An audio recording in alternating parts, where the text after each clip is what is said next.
Today we're just going to do a quick review of some graphing concepts. So if you open up your notes flowable here, you've got a nice coordinate graph here. We call this a coordinate plane, this whole thing here in the middle. And in our coordinate plane, we've got some vocab words that I want you to know. The first one is this line, this horizontal line here, we call the x-axis.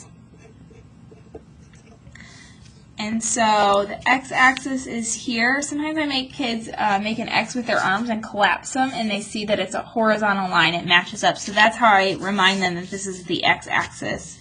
The other term, the vertical line that goes up and down here, we call the y-axis.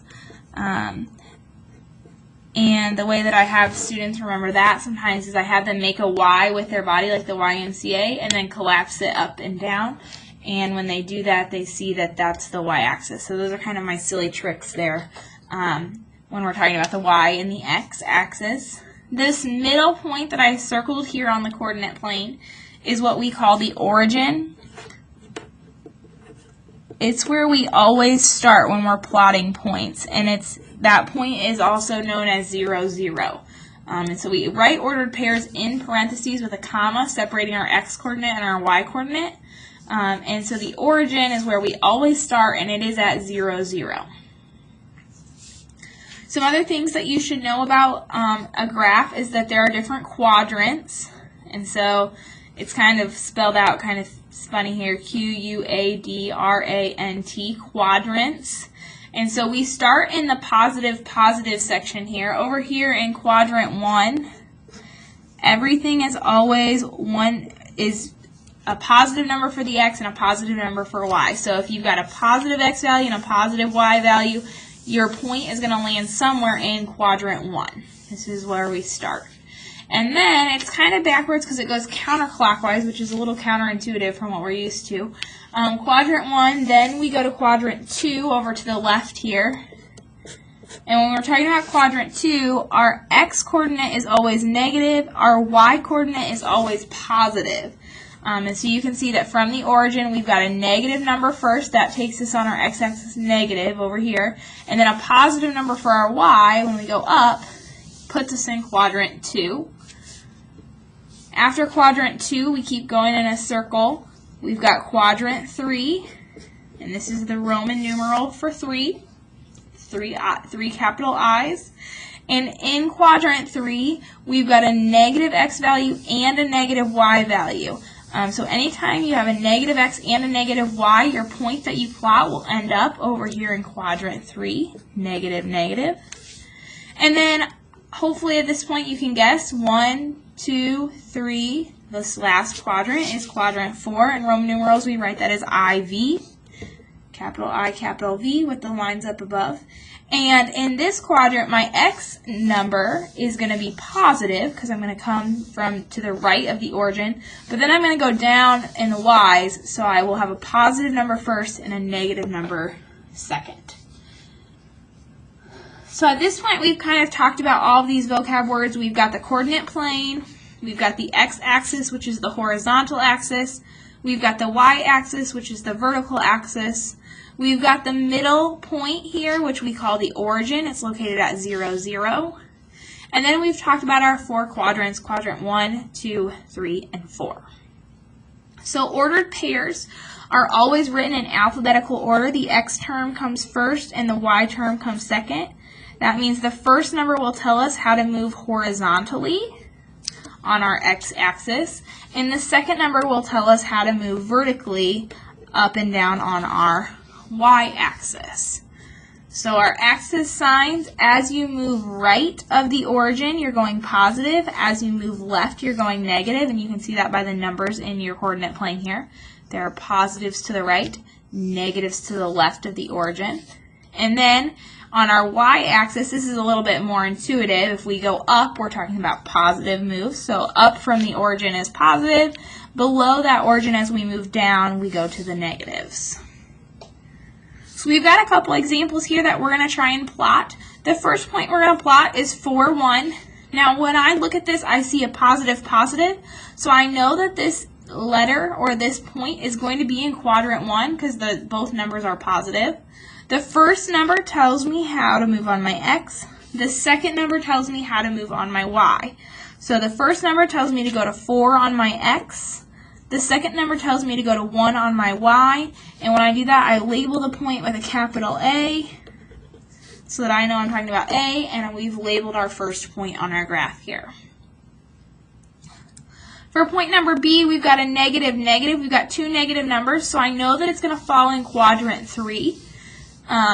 The first number tells me how to move on my x. The second number tells me how to move on my y. Alphabetical order, x then y. So the first number tells me how I'm going to move from the origin on the x-axis. I'm going to move -6, so to the left 6.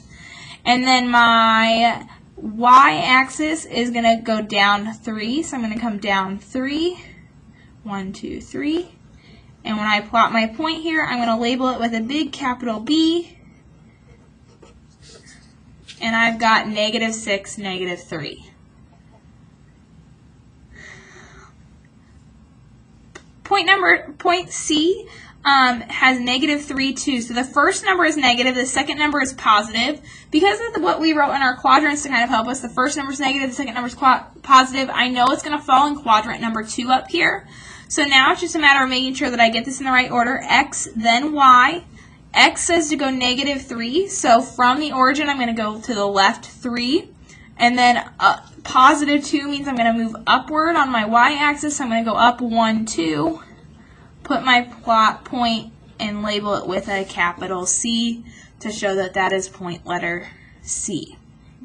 At this point, I would challenge you to try these last 3 on your own and pause the video and then see how you did. So hopefully you tried these 3 on your own. Letter D was a positive, negative.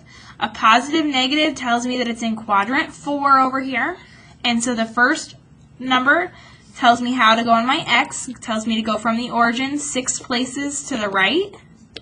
And then the second number tells me how to move on my y-axis. This negative tells me to go down. So I'm going to go from my 6, I'm going to go down 3 on my y-axis, and I'm going to plot my point and label it letter D as in dog. The next one, 8, 0, tells me to move 8 on my x and 0 on my y. So this one is tricky because its location is not in a quadrant, it's actually on an axis. And so we have to be careful here. 8 tells me how to move on my x. So on my x, I'm going to find 8. My y tells me to move 0. It tells me to not move up and down at all. 0 means don't move on the y-axis, only on the x-axis is where I'm going to move. So I move to my 8, and I'm going to label it with an E. And we would say that the location of this point is not in quadrant 1 or quadrant 4, but the location of this point is on the x-axis. And then this last point, F, is 0, 8. The first one tells us from our origin, don't move side to side at all. Don't move on our x-axis at all. Only move on our y-axis +8, which means up 8. And so from here, I'm going to go up 8, label my point, or plot my point, and then label it with a capital F, as in frog. Again, notice that this point is not located in a quadrant. It's not in quadrant 1 or quadrant 2. It's on the y-axis. So there are times where we can say that like point A is located. If I asked where it was located, you would tell me it's located in quadrant 1. Or point C is located in quadrant 2. Point B is located in quadrant 3. Point D is located in quadrant 4. Point E is not in a quadrant. Its location is located on the x-axis. And the point number F, or point letter F here, is located on the y-axis. If I gave you another point, if I said G and I said 0, 0, we should recognize this. This was one of those vocab words I talked about right off the bat. I said that 0, 0 is our origin. It's that middle point. And so if we labeled this here, we could put a capital G for our origin. That's what I had down here. 0, 0 means we're not moving anywhere. We're just starting at the starting point and staying there. This location is not in a quadrant. It's not on an axis. Its location is called the origin. And so what we talked about today, we talked about the coordinate plane. We talked about the locations that we can talk about on a coordinate plane. We talked about the origin, the middle point. We talked about the y-axis being a location, the x-axis being a location. We talked about quadrant 1, 2, 3, and 4 being locations. We talked about how ordered pairs go in alphabetical order, X and then Y. And we talked about those axis signs, that as we move left, we go negative, and as we move right from the origin, we get to positive numbers. As we go up from the origin on the y-axis, we're in positives. As we move down from the origin, we're in negatives. And then we did some examples of plotting points. So we used the first number as our x-coordinate, the second number as our y-coordinate, and then we plotted those points. And we talked about their locations being in a quadrant, on an axis, or on the origin.